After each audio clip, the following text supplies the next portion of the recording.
Olá, alunos e alunas do primeiro ano do Colégio Master. Eu sou Daniel Ferreira, seu professor de Física, e nessa aula do dia 9 de junho, no nosso regime especial de aulas não presenciais, a gente vai dar continuidade à sequência do nosso conteúdo, falando hoje de composição de movimentos, tá bom? Associado aos conteúdos que a gente já vem estudando aqui, é a sequência daquilo, tá bom? A gente viu movimentos verticais no vácuo, vetor velocidade, vetor aceleração e agora a composição de movimentos na continuação do conteúdo, tá bom? Vamos, portanto, à nossa aula. Então, o que é essa composição de movimentos? Existe um princípio, chamado princípio de Galileu, que vai estar aqui diretamente ligado à composição de movimentos, ou é a composição de movimentos, melhor dizendo, que a gente vai estudar. É o chamado princípio de Galileu. O que acontece nesse princípio? Se um corpo apresenta um movimento composto, movimento composto são dois, tá bom? Ou dois ou mais de um movimento associado. Por exemplo, na queda, no lançamento de projéteis, que a gente vai estudar ainda, primeiro a gente viu o movimento vertical, depois a gente vai ver o movimento de projéteis. No movimento de projétil, quando um canhão dispara uma munição, esse projétil descreve pelo menos, melhor dizendo, uma composição de dois movimentos pelo menos. Ele anda na horizontal ao mesmo tempo que ele sobe, chega ao máximo e desce. Então ele descreve um movimento na vertical enquanto anda na horizontal para a frente, enquanto se desloca. Isso é um tipo de composição de movimentos. Nesse caso aqui específico, a gente vai estudar, por exemplo, barcos em correntezas e assim vai, mas se aplica, por exemplo, a outros casos que a gente vai ver também em alguns exercícios e exemplos, tá bom? Então, o que acontece com... O que é esse princípio de Galileu? Vamos olhar para uma situação, problema ou exemplo. Então, se um corpo apresenta um movimento composto, cada um dos movimentos componentes se realiza como se os demais não existissem, tá bom? Por exemplo, no caso do projétil, de novo, enquanto esse anda para frente, ele meio que independe do outro movimento vertical. Vai ter uma relação, evidente, por causa da gravidade, etc. Mas um acontece meio que sem tomar conhecimento da existência do outro diretamente, tá bom? Então é mais ou menos isso que a gente vai considerar. O movimento não toma conhecimento da existência do outro. Acontece que se os dois movimentos forem perpendiculares entre si, ou seja, fizerem 90 graus, o deslocamento na direção de um deles é determinado pela velocidade naquela direção, tá bom? Então o que a gente vai olhar é para os vetores velocidade. Por exemplo, no caso do barco que está ilustrado aqui, que é o que a gente vai analisar, o barco tem uma velocidade REL, que a gente vai chamar, é uma velocidade relativa.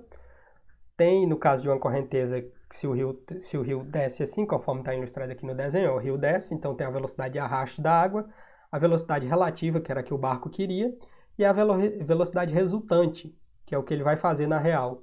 O deslocamento dele vai estar no sentido desse vetor, na direção e no sentido desse vetor vermelhinho aí, tá bom? Então vamos analisar alguns casos envolvendo composição de movimentos, a saber, o de um barco atravessando um rio. O barco atravessa um rio, nesse caso aqui, ele está perpendicular às duas margens, ou seja, ele está retinho, o rio tem as margens assim e ele faz 90 graus. Se ele encostar a cauda nessa margem, ele faz 90 graus. Se ele encostar a frente do outro lado, ele faz 90 graus, tá bom? É isso que está sendo dito. Depois eu conto ainda hoje nessa aula para vocês que isso já me ocorreu enquanto eu nadava atravessando o rio Tocantins, lá entre as cidades de Tupiratins e Itapiratins. Eu vou contar a história e se é verdade ou não, vocês que avaliem depois, tá bom? Lá o rio chega a ter 3 km, dependendo da cheia de um lado e no outro, e assim vai. Mas eu conto isso depois. Beleza, então vamos avaliar esse tipo de movimento. O barco está atravessando o rio de maneira perpendicular às margens e a correnteza está nesse sentido aqui que aponta a seta vermelha, certo? O que acontece? A velocidade do barco com relação à água, que é proporcionada pelos motores, é essa aqui, ó, certo? Esse vetor. É chamada de velocidade relativa. Então essa aqui é a velocidade relativa e ela é proporcionada pelo motor do barco, tá bom? VREL, velocidade relativa, lembre-se disso. A velocidade da correnteza do rio é chamada de velocidade de arraste, tá bom? Ela tenta levar o barco junto com a correnteza, tá apontando no mesmo direção e sentido da correnteza, tá bom? Então, velocidade de arraste. O tempo de travessia, a gente vai dar o nome de ΔT, certo? ΔT, intervalo de tempo, perdão. O tempo de travessia ΔT do barco depende somente de duas coisas. Da velocidade relativa, que é dada pelos motores do barco, e pela largura do rio L. Então, quanto tempo o barco leva para atravessar o rio? Depende da largura desse rio e da velocidade relativa, que é dada pelos motores. Então, isso vai ser importante aqui nos cálculos. Lembre-se dessa expressão. Caem muitos problemas pedindo para calcular tempo de travessia, no caso do barco estar perpendicular às duas margens do rio. Então, acontece que a velocidade resultante do barco, VER, que é essa aqui, ó, que é a resultante, é obtida fazendo a soma, portanto, vetorial entre as velocidades relativa e a velocidade de arraste. Por que você faz a soma vetorial? A soma vetorial, como a gente já viu, se os dois vetores aqui, nesse caso, fazem 90 graus, o vetor resultante sai pela regra do paralelogramo, ele está ali na diagonal, e esse vetor, o módulo desse vetor, portanto, o valor do vetorzinho velocidade resultante, pode ser obtida como os dois vetores fazem 90 graus pelo teorema de Pitágoras, conforme você já sabe. Então, a velocidade resultante do barco ao quadrado é igual à velocidade relativa ao quadrado, mais a velocidade de arraste ao quadrado, tá bom? Então, dessa maneira, você pode obter, passando esse quadrado para o outro lado como uma raiz, que é o inverso da potência é a raiz, obtendo, assim, o módulo da velocidade resultante, caso o problema te peça para calcular isso, tá bom? Vamos agora olhar para outras coisas que podem ser solicitadas em alguns problemas. Acontece que o barco vai seguir a trajetória descrita pela velocidade resultante, conforme eu tinha dito, ó. Então, você quer sair do outro lado, aí você aplica uma velocidade resultante usando o motor, que é essa que aponta para cá, e para cá tem uma velocidade de arraste. Então, o barco vai andar na direção do vetor resultante, tá bom? De maneira que ele vai sair ali, por exemplo. Foi o que me aconteceu na minha história de atravessar o Rio Tocantins. Eu saí mais ou menos 1 quilômetro abaixo, assim, ó, o meu deslocamento D teve quase 1 quilômetro aqui. Se eu quisesse sair ali, né, eu teria que fixar o motor de outra maneira, meu motor de nado, né? Então, eu saí 1 quilômetro abaixo e aqui eram 3 quilômetros o comprimento L. Então, se você acredita ou não, aí é com vocês. Mas eu, eventualmente, atravessei o Rio Tocantins a nado. Então, o que acontece? O barco vai seguir a trajetória descrita pelo vetor velocidade resultante, percorrendo uma distância maior que a largura do rio, tá bom? Ó, essa distância aqui, na diagonal, é maior que a largura do rio. No entanto, o tempo de travessia vai ser um tempo mínimo, isso que é o engraçado, tá bom? O tempo é um tempo mínimo. De acordo com o princípio de Galileu, que é o que a gente está querendo descrever com essa história toda, essa distância D ali depende somente da velocidade de arraste, que é dada pela correnteza. Então, portanto, se te pedirem aquela distância, você vai calcular ela assim, ó, distância lá de onde você queria sair, até o ponto onde você saiu, que é aquilo ali, é a velocidade de arraste, que é essa aqui, vezes o tempo que você gastou para fazer isso. Certo? Essa é a expressão.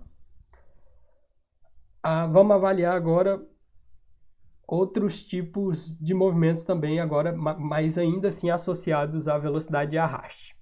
Por exemplo, da figura de número 3, que está ilustrada aqui. Ó. Esse era o caso da figura 1.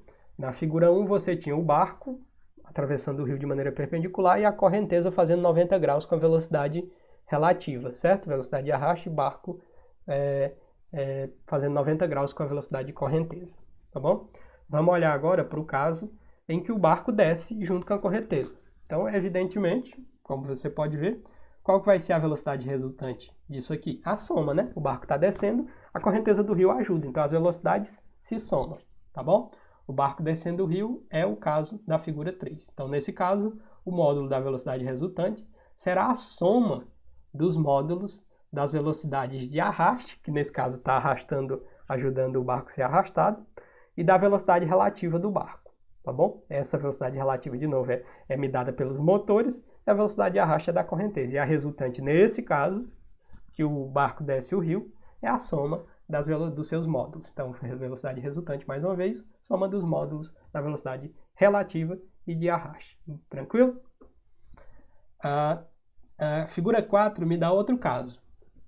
Geralmente você não desce o rio, né? Quem é ribeirinho eventualmente desce o rio e eventualmente tem que subir o rio e em outras situações tem que atravessar o rio. Então são os casos que a gente está estudando, portanto, de velocidade relativa, certo? Então vamos olhar para o barco subindo o rio.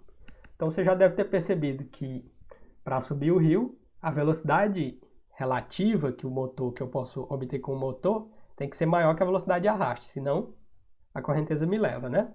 Então, ó, nesse caso, o módulo da velocidade resultante será a diferença entre o módulo da velocidade relativa, que é medida pelo motor, e o módulo da velocidade de arraste, ou seja, um menos o outro.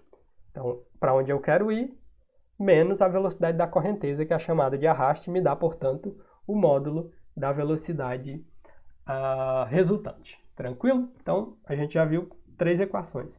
O caso que o barco atravessa perpendicularmente às superfícies, o módulo da velocidade resultante sai pelo teorema de Pitágoras. O caso em que o barco desce o rio, aí o problema sai pela soma das velocidades, a velocidade resultante. E o caso em que o barco sobe o rio contrário à correnteza. Nesse caso, o módulo da velocidade resultante é a diferença entre a relativa, que é dada pelo motor, menos a velocidade de arraste. Tá bom? Vamos, portanto, fazer um exemplo para ver se vocês entenderam esse esquema aqui e essa situação descrita. Então, o exemplo é o seguinte, é lá do livro de vocês, da frente B07. O exemplo diz o seguinte, um barco está com o motor funcionando em regime constante, então ele me dá uma condição constante ali de movimento. Sua velocidade em relação à água tem módulo igual a 5 metros por segundo, já vai identificando. Essa é, portanto, a velocidade que o motor dará ao barco. Essa velocidade é chamada de velocidade relativa, então já anota a velocidade relativa, é um dado. A correnteza do rio se movimenta em relação às margens, tá bom? Com 2 metros por segundo. Essa é, portanto, a velocidade de arraste, rodapézinho do V, ARR, velocidade de arraste.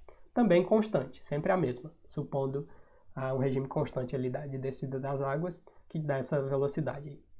Aí o problema diz, determine o módulo da velocidade do barco em relação às margens em 4 situações distintas. Então, temos 4 situações para a gente resolver. Letra A, o barco navegando paralelo à correnteza e no seu próprio sentido, ou seja, o barco descendo. Simplesinho essa, né? Primeira. Letra B, barco navegando paralelo de novo à correnteza, porém, sentido contrário, está subindo o rio e a correnteza descendo. Quer que você descubra o que? O módulo da velocidade nesse caso. E na letra C, o barco se movimenta mantendo seu eixo numa direção perpendicular às margens. O barco está atravessando, portanto, o rio. Então, o primeiro caso sai pela soma dessas duas velocidades. Segundo caso, pela subtração da velocidade de arraste menos da velocidade relativa menos a de arraste. E o terceiro caso, pelo teorema de Pitágoras. Vamos agora olhar a letra D. O barco se movimenta indo de um ponto a outro situado exatamente em frente na margem oposta, tá bom? Nesse caso aqui, você já viu que o barco vai na letra C, né? O barco vai sair ali, assim, ele sai perpendicular, mas a velocidade resultante leva ele ali assim. E na letra D, eu quero que ele consiga sair daqui e ir em linha reta sem descer. Então, vamos ver como é que a gente resolve esse problema. Então, primeiro tem uma introduçãozinha que foi feita no problema que diz o seguinte. Então, o movimento do barco em relação à água é, portanto, o movimento relativo. 5 metros por segundo. É o primeiro dado que você tem. O movimento das águas em relação às margens é o movimento de arrastamento, ou seja, da correnteza que foi dado lá, 2 metros por segundo e não muda, é esse valor constante. O movimento do barco em relação às margens é o movimento resultante que você quer descobrir, que seria o movimento que um observador nas margens veria o barco tendo, tá bom? Então, lembra que a velocidade de arraste vetorialmente é assim, ó, a velocidade de arraste é igual à velocidade relativa, o vetor velocidade de arraste é igual ao vetor velocidade relativa mais o vetor velocidade de arraste. Isso aqui você tem dada pelo barco, margens, barco e água e margens, tá bom? É a maneira como se percebe isso com relação a referenciais. Então, vamos responder, portanto, a letra A, lembrando o que ela pede. Então, dada essa situação, calcule o módulo da velocidade do barco em relação às margens quando o barco navega paralelo à correnteza e no seu próprio sentido, ou seja, rio abaixo. Então, rio abaixo, o que acontece? A velocidade resultante V velocidade resultante tem módulo igual à soma, tá bom? Ó, o barco está descendo, então as velocidades se somam igual à soma dos módulos do vetor velocidade relativa e da velocidade de arraste, pois esses vetores têm mesma direção e sentido, está desenhado aqui, ó. Velocidade de arraste, velocidade relativa, então basta você somar e você vai obter um vetor que vai ser a soma desses outros dois, tá aqui, ó. Então, a velocidade resultante, o módulo da velocidade resultante é igual ao módulo da velocidade relativa mais o módulo da velocidade de arraste, ou seja, 5 metros por segundo mais 2 metros por segundo. 5 mais 2, 7. Portanto, a sua velocidade sua velocidade resultante, nesse caso da letra A, 7 metros por segundo. Vamos para a letra B. Letra B, ele diz, encontre o módulo da velocidade do barco em relação às margens, quando o barco navega paralelo à correnteza, porém em sentido contrário. Agora, o barco está subindo, correnteza faz oposição. Nesse caso, a gente já sabe que basta subtrair a velocidade relativa da velocidade de arraste. Se der positivo, o barco está subindo. Se der negativo, ele não conseguiu vencer a correnteza. Então, a velocidade resultante tem módulo igual à diferença dos módulos, como eu disse, da velocidade relativa e velocidade de arraste, pois esses vetores têm mesma direção, mas os sentidos são contrários. A direção significa que os dois estão aqui, ó, são paralelos, porém um está apontando subindo o rio e o outro está descendo. Isso vai estar desenhado aqui, ó. Velocidade de arraste correnteza, velocidade relativa. O vetor resultante vai estar apontando para cima, porque o motor vai dar uma velocidade, portanto, que consegue vencer a correnteza. Tá aqui, ó, a velocidade resultante vai ser 5 metros por segundo menos 2 metros por segundo, que é a de arraste. Isso dá 3 metros por segundo, que é, portanto, a nossa resposta. Tá bom? Então, significa que o barco consegue subir o rio. Letra C, caso em que o barco faz 90 graus e vai sair lá no ponto C. Ele quer descobrir qual é essa velocidade resultante nesse caso. Nesse caso aqui, você já sabe que o módulo da velocidade resultante vai ser dado pelo teorema de Pitágoras, tá bom? Então, o barco atinge a outra margem num ponto, que não vai ser o ponto B, ele vai chegar no ponto C, rio abaixo em relação ao ponto de partida, então vai estar mais abaixo. A velocidade resultante, vetor V, velocidade resultante, tem seu módulo obtido, como havia dito, pelo teorema de Pitágoras. Por quê? Porque a velocidade relativa faz 90 graus com a velocidade de arraste, tá bom? E o cálculo desse tamanho aqui, ó, como é um triângulo retângulo, sai, como você já sabe, pelo teorema de Pitágoras. Soma dos catetos ao quadrado é igual a hipotenusa ao quadrado. Mas quase mais de 5 mil anos que o cara descobriu isso. Então, você só tem que aplicar. Então, está escrito aqui, ó, velocidade resultante ao quadrado é igual a velocidade relativa ao quadrado mais velocidade de arraste ao quadrado. Pronto. Só que você quer a velocidade resultante, não é lá ao quadrado. Então, esse quadrado passa para o outro lado e ele passa como uma raiz aqui, ó, em cima de todo mundo. Então, fica assim, a velocidade resultante é a raiz da velocidade relativa ao quadrado mais a velocidade de arraste ao quadrado, a raiz de todo mundo. Tá bom? Então, vai ficar 5 ao quadrado, 25, mais 2 ao quadrado, 4. 4 mais 25, 29, aí você tem que tirar a raiz de 29. Tirando a raiz de 29, vai dar aproximadamente... É isso mesmo? 5 vezes 5, 25. 25 mais 4, 29. Raiz de 29, aproximadamente 5,4 metros por segundo. É, portanto, o módulo da velocidade resultante que está apontando aí na diagonal e vai sair, vai levar o barco até, portanto, o ponto C da trajetória. Beleza? Essa é, portanto, a letra C.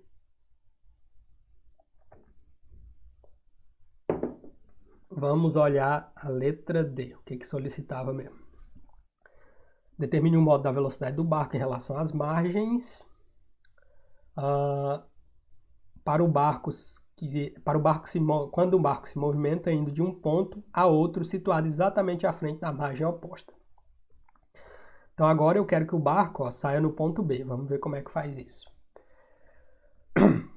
Então eu vou ter que mexer no motor, certo? Quem já andou de canoa, naquelas voadeiras que tem motor, você faz isso mexendo no motor, certo? Na inclinação do motor com relação à correnteza. O que acontece? Então, para se atingir o ponto exatamente em frente ao ponto de partida, perdão, você deve dispor o barco, portanto, obliquamente em relação à correnteza, de modo que a velocidade resultante, que é essa aqui, ó, tenha direção perpendicular à margem. Então, ela tem que fazer 90 graus com a margem. No caso que você sai lá embaixo, ela fica assim, né? Agora eu tenho que rodar esse vetor. Aí todo mundo gira junto, ó, menos o arraste. Esse aqui vai para cá e esse aqui vai ser deslocado assim, ó, para essa direção, mais ou menos aqui. Obliquamente em relação à correnteza, de modo que a velocidade resultante tenha direção perpendicular à margem, até ficar perpendicular à margem, tá bom? O teorema de Pitágoras aplicado ao triângulo, que vai ser sombreado ali, ó, pode dar, portanto, a resposta da velocidade resultante, certo?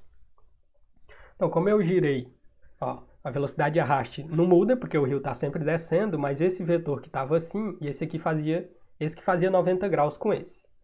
Aí eu desloquei, esse agora faz 90 graus, e a projeção desse vetor aqui, ó, é exatamente essa parte do triângulo retângulo.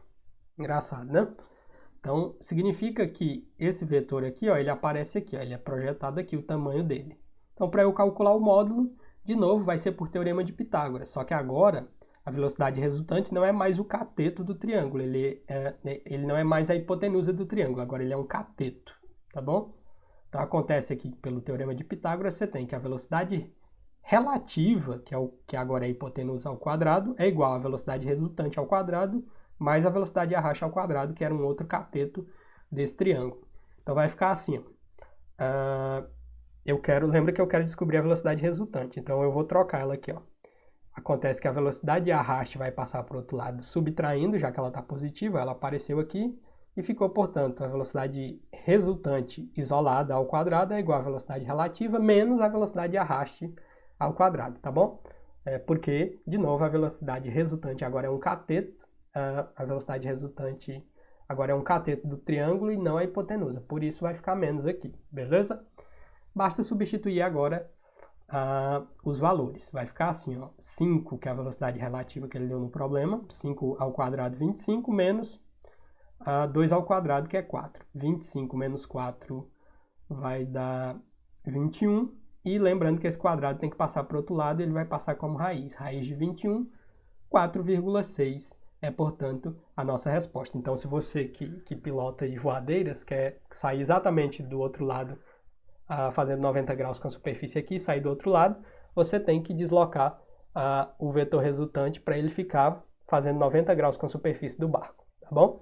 Então, essa velocidade resultante será de 4,6 metros por segundo. A outra é de 5,4 e, portanto, a velocidade menor, né? Vai demorar um pouquinho mais, vai ter um esforço para sair vencendo ali a velocidade de arraste para você conseguir. No caso da letra C, ó, é uma velocidade maior porque meio que existe um componente da velocidade de arraste que você deixa de levar. Então, ela ajuda você, portanto, a atravessar este rio, tá bom? Então, era isso por hoje. O tema da sessão B07, deixa eu confirmar aqui, sessão B07, composição de movimentos, era isso, tá bom? Um conteúdo não muito complexo, basta ficar atento aos conceitos.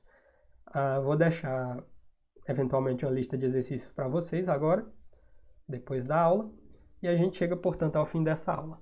Obrigado pela sua atenção, bons estudos a todos, fiquem em casa se puderem, e até a próxima.